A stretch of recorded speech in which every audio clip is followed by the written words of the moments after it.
United States is not the land of the free and the home of the brave. It is the land of the fee and the home of the slave.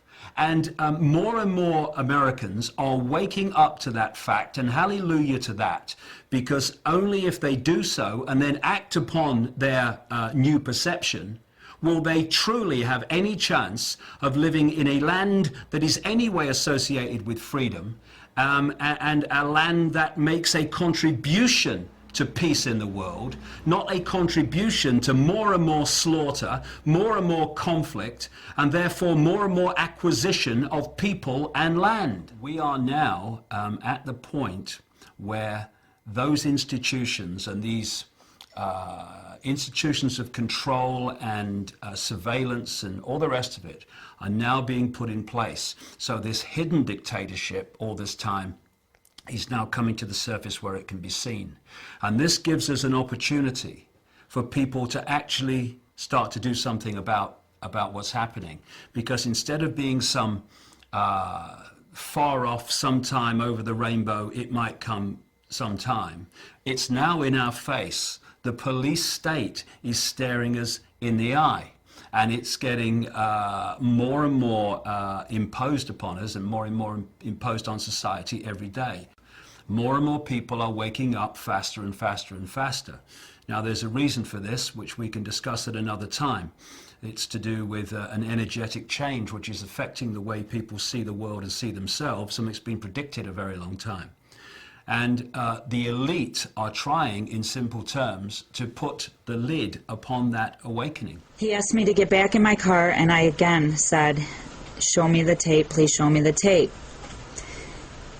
He asked me to get back in the car, and then he pulled out his taser and said I was under arrest.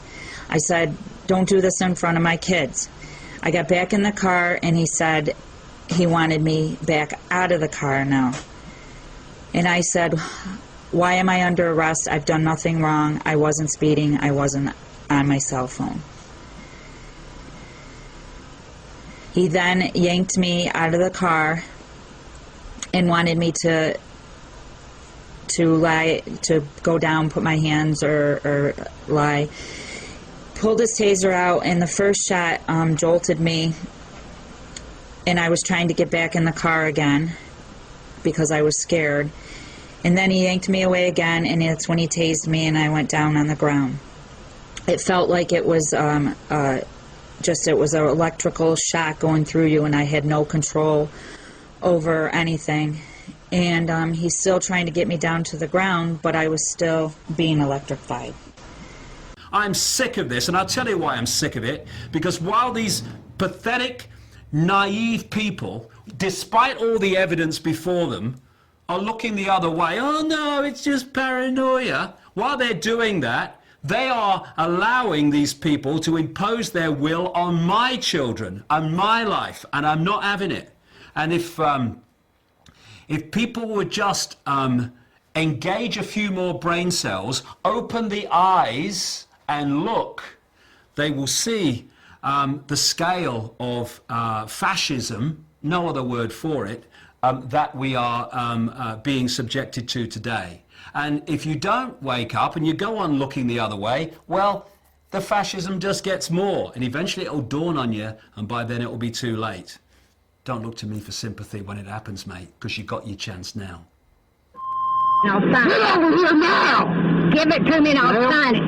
Oh, you're going to shove me? Ma'am, you're going to shove a thing between your woman! The shove, the constable's office says, served to get the two out of oncoming traffic. Then the deputy warns her. You're going to sit back and do the tape. Go ahead, Sit back! Hell! 72-year-old woman needs Sit attention. back or I'm going to tase you. After 5 warnings to stand back or get tasered, Step back and you're going to be tased, man. Put your hands behind your back.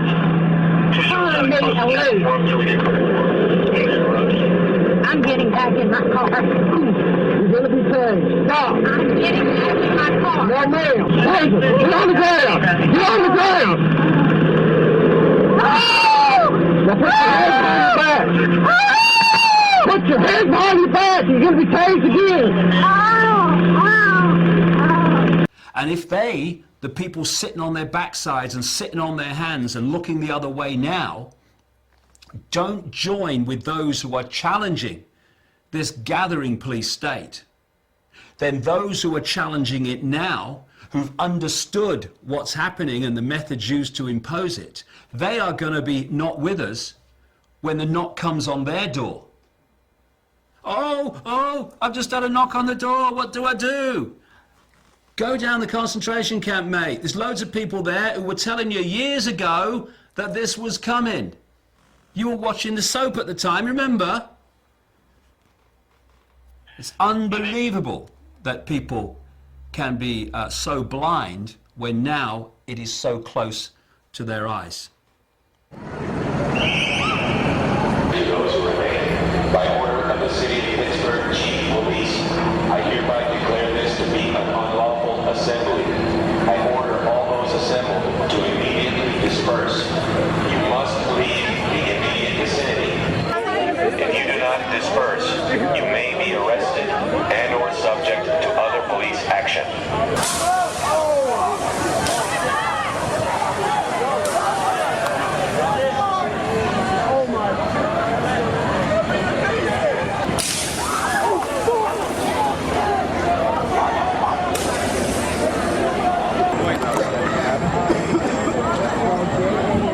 Actually not. I'm speechless. I am. Good Lord.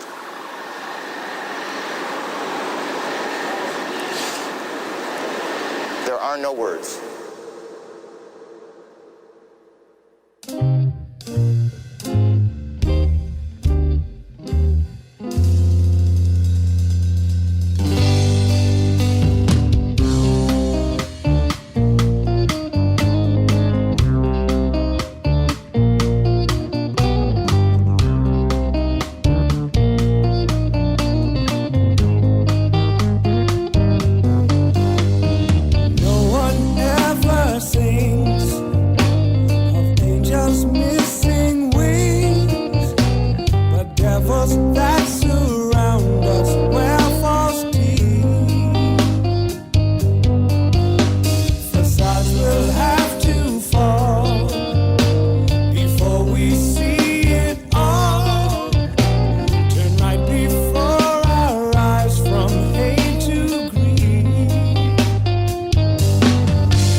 Could you explain the reasons for all of this, sir?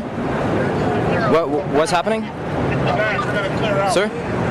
Could you explain what's happening? Why we have to disperse? What you see with people is that they're desperate to hear what they want to hear.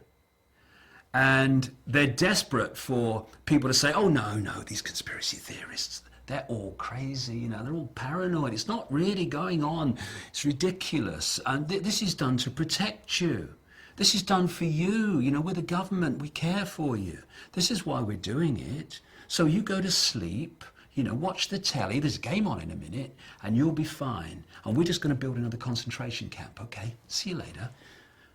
And what we need to do is stop this self-indulgence of picking up what we want to hear and trying to get ourselves to believe it. There's not a problem here.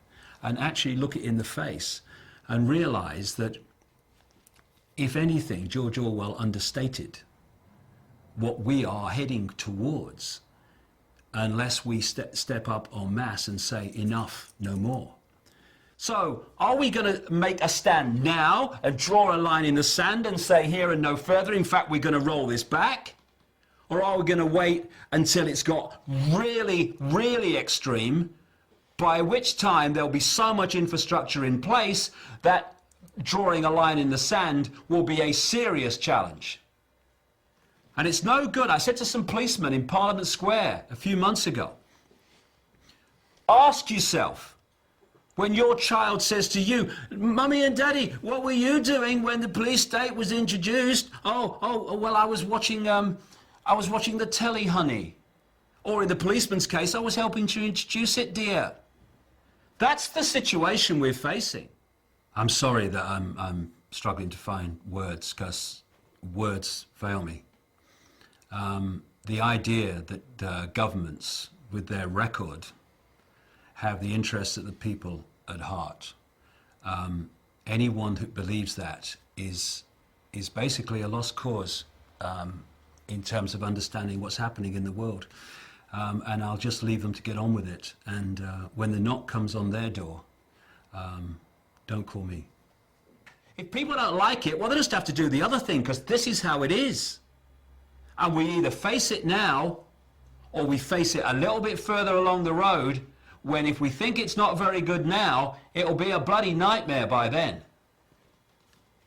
It's time to lift the arse off the sofa and bring an end to this nonsense, because otherwise we're just building our own prison cell or sitting around while someone does it. Is that sensible? I think not.